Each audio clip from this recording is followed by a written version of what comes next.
Good morning students. चलिए, जैसा कि हमने अध्याय 1 जो था हमारा वो हमने कम्प्लीटली अच्छे से पढ़ लिया है। उससे रिलेटेड कुछ बोर्ड में पूछे गए क्वेश्चन भी हमने कर लिए हैं। अब हम अगला अध्याय जो है वो अध्याय 2 है, लेकिन हम अध्याय 3 को पढ़ेंगे क्योंकि अध्याय 2 बड़ा भी है और हम कोशिश करते हैं कि पहले जितने भी छोटे चैप्टर आते हैं वो पूरे कम्प्लीटली कर लें। बड़े चैप्टर तो बहुत लेंथी होते हैं तो इनको फिर आराम से करते रहेंगे, कोई दिक्कत नहीं है। चलिए, तो आज हम स्टार्ट करते हैं अध्याय 3 और अध्याय 3 हमारा है आनुवंशिकी। अध्याय 3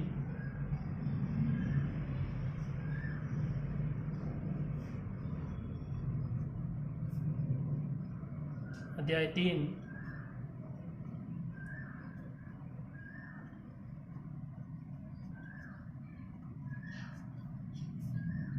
आनुवंशिकी यानी कि जेनेटिक्स।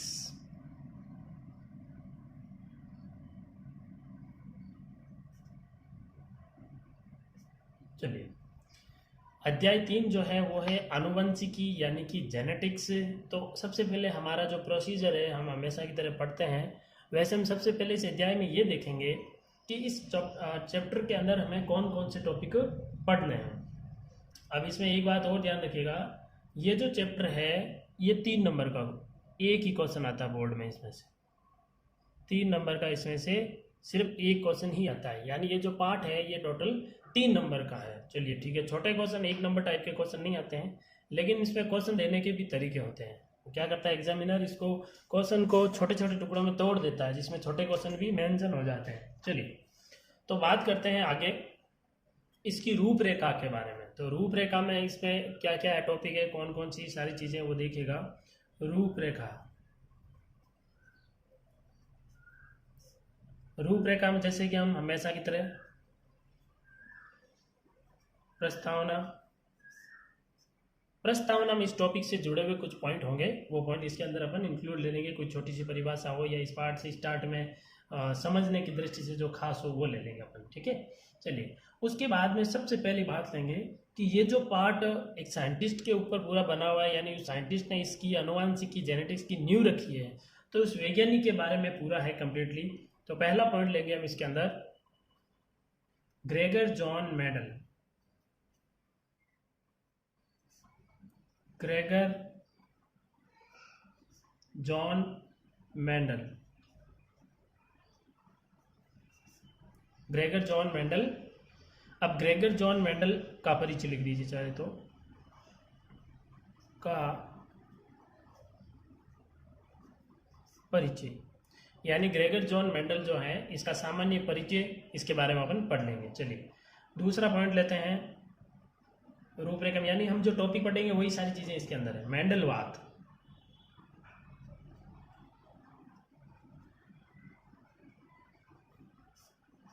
मेंडलवाद के बारे में पढ़ेंगे।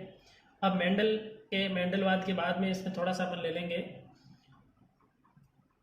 तीसरा पॉइंट, मेंडल की सफलता के कारण, मेंडल की सफलता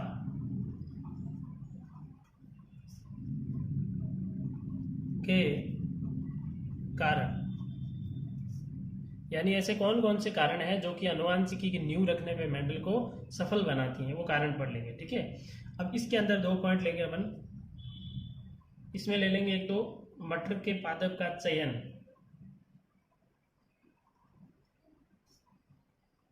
मटर के पादप का चयन, यानी इसके अंदर हम ये भी देख लेंगे कि जो मेंडल का जो कम्प्लीटली काम है वो मटर के पादप पे है, तो मटर का पादप जो है उसने मटर के पादप का चयन क्यों किया वो भी देख लेंगे। और इसका सेकंड पॉइंट एक और ले लेंगे, मेंडलवाद की पुनः खोज,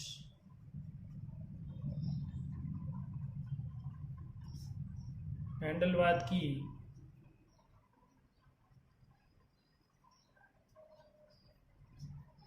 पुनः खोज, नाम से ही पता चल रहा है।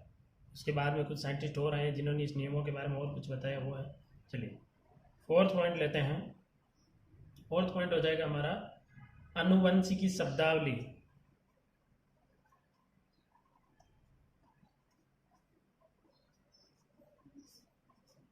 आनुवंशिकी शब्दावली, यानी आनुवंशिकी से रिलेटेड कुछ परिभाषाएं हैं तो वो परिभाषाएं इसके अंदर आ जाएंगी। ठीक है, चलिए अगला पॉइंट लेते हैं, फिफ्थ पॉइंट आ जाएगा मेंडल के वंशागति के नियम। मेंडल के वंशागति के नियम। चलिए अब इसमें 3 नियम होंगे। पहला नियम होगा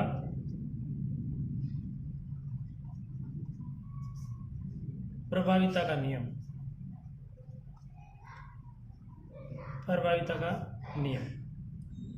सेकंड पॉइंट वो होगा पृथक्करण का नियम।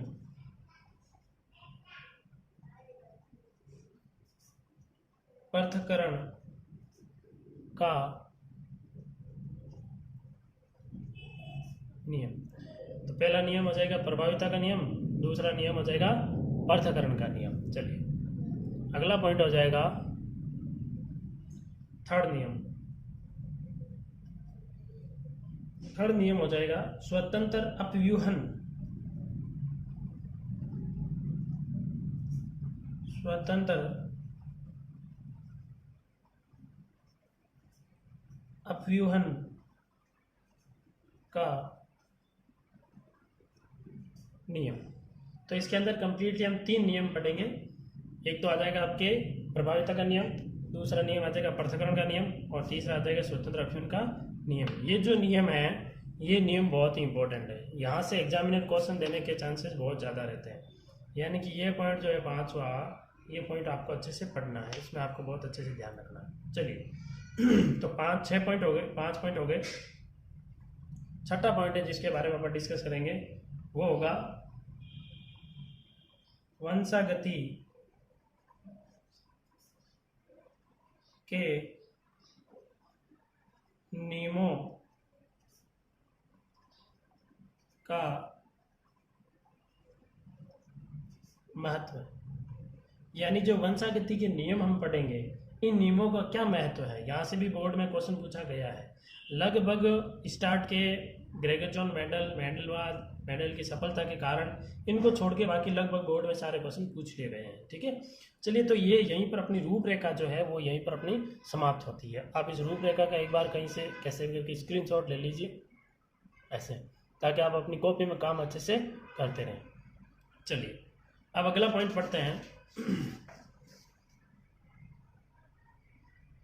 चलिए सबसे पहले लेते हैं प्रस्तावना।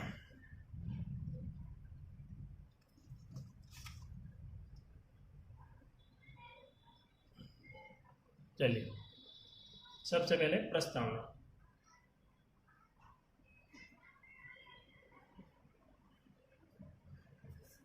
देखिए प्रस्तावना में क्या है कि हम सब जानते हैं कि जब ये मेंडल ने नियम जो दिए हैं, तो ये नियम देने के पीछे इसका कोई ना कोई उद्देश्य जरूर होगा। यानी हम खुद देखते हैं कि हमारे कुछ गुण जो है वो हमारे माता पिता या हमारे दादा दादी या हमारे किसी सगे संबंधी से थोड़े बहुत तो मिलते जुलते ही हैं। इसका मतलब ये हुआ कि हमारे अंदर बहुत सारे लक्षण ऐसे हैं जो कि हमारे माता पिता द्वारा या हमारे दादा दादी द्वारा या फिर अन्य पुरानी पीढ़ियों के द्वारा संचरित होते आए हैं। तो कहने का मतलब ऐसे बहुत सारे लक्षण हैं जो एक पीढ़ी से दूसरी पीढ़ी में आते हैं। ये पादपों में भी होता है और इंसानों में भी होता है, बाकी लगभग सभी जानवरों में भी ये नियम लागू होते हैं। तो ऐसे लक्षणों के बारे में ग्रेगर जॉन मेंडल ने पूरा अच्छे से अध्ययन किया, और अध्ययन करके उन्होंने इस अध्ययन की एक नई शाखा बना दी, और इस शाखा का नाम है आनुवंशिकी।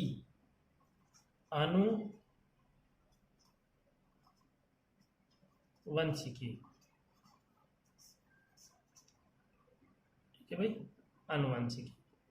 चलिए तो आनुवंशिकी की ये जो शाखा बनाई है ग्रेगर जॉन मेंडल ने, इस शाखा के अंदर जैसे हम कहते हैं ना कि भाई हमने ये इस शाखा के अंदर इंजीनियरिंग की है, कोई कहता है माइनिंग में की है, कोई कहता है कंप्यूटर में की है, कंप्यूटर सॉफ्टवेयर, वैसे कि वैसे ये भी एक जीव विज्ञान की एक शाखा है।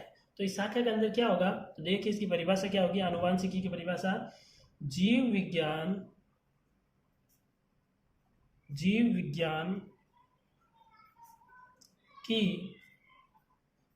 विज्ञान की वह शाखा, जीव विज्ञान की वह शाखा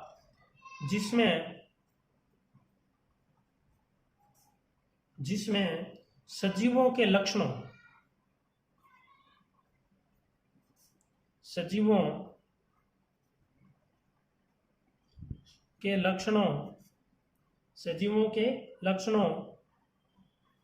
की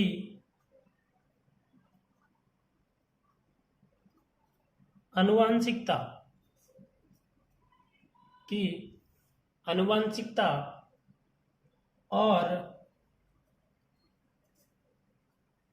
विभिन्नताओं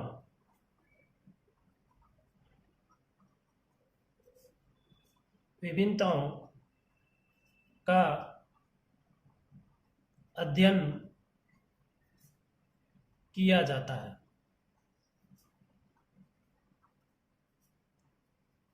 चलिए, बिल्कुल सिंपल परिभाषा है। जीव विज्ञान की वह शाखा, यानी अनुवंशिकी क्या है, एक शाखा है।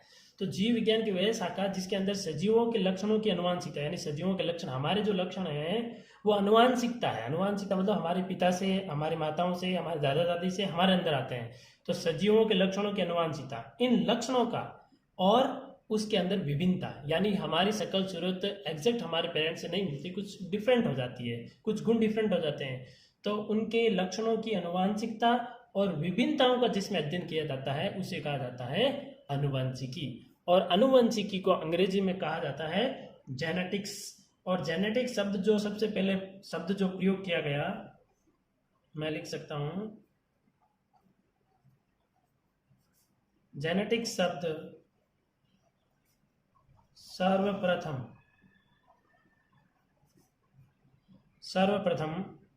जेनेटिक शब्द है वो सर्वप्रथम बैटसन ने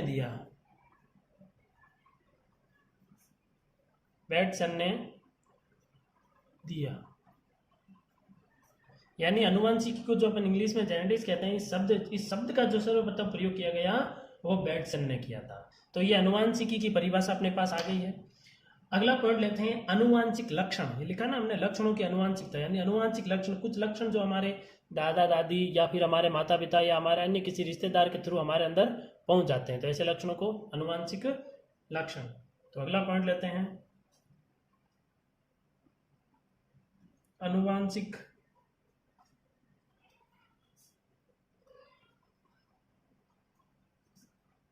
लक्षण। तो अनुवांशिक लक्षण कौन से होंगे, देखिए, जनन क्रिया के समय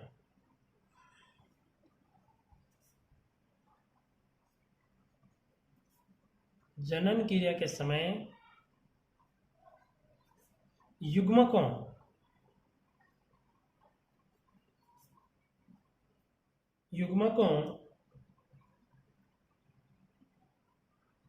द्वारा विभिन्न लक्षणों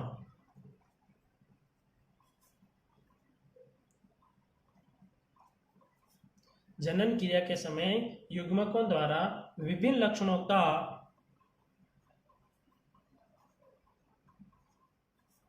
पीढ़ी दर पीढ़ी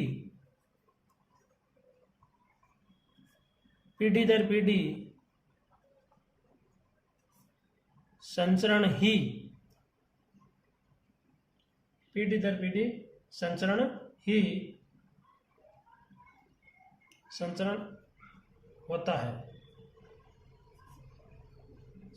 होता है।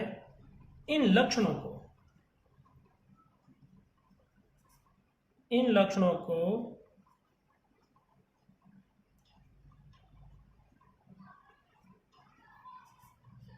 अनुवांशिक लक्षण कहते हैं। चलिए, अब इसको समझ लीजिए। भाई, जनन क्रिया होगी तो जनन क्रिया के समय जो युग्मक बनेंगे, यानी नर युग्मक शुक्राणु और मादा युग्मक अंडाणु, उन दोनों के क्रिया से, यानी ये दोनों जब युग्मित होते हैं तो उसमें क्या होता है, कुछ गुण जो है वो पिता के शुक्राणु से उस युग्मक में चले जाते हैं और कुछ गुण जो है माता के अंडाणु से उस युग्मक के अंदर पहुंच जाते हैं। तो दोनों के गुण आपस में मिल जाते हैं, तो कुछ गुण तो माता पिता के अंदर आ जाते हैं संतति में, और कुछ नए गुण भी बन जाते हैं।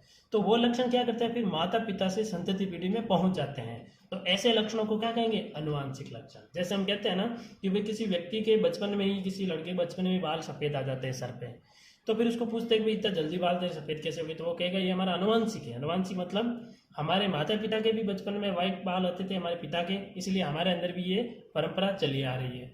तो कुछ ऐसे गुण होते हैं जो कि हमारे दादा दादी माता पिता से हमारे अंदर पहुंच जाते हैं और लगातार पहुंचते रहते हैं। तो ऐसे लक्षणों को क्या कहते हैं, अनुवांशिक लक्षण कहते हैं। तो अनुवांशिक लक्षण बहुत सारे होते हैं, ठीक है। चलिए अब अगला जो पॉइंट है वो है वंशागति। Third point, वंशागति।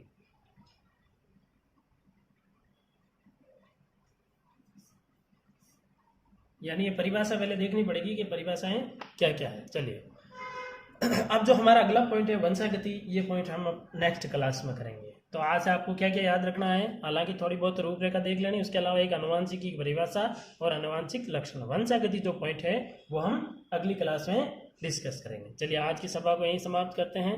जय हिंद, जय भारत।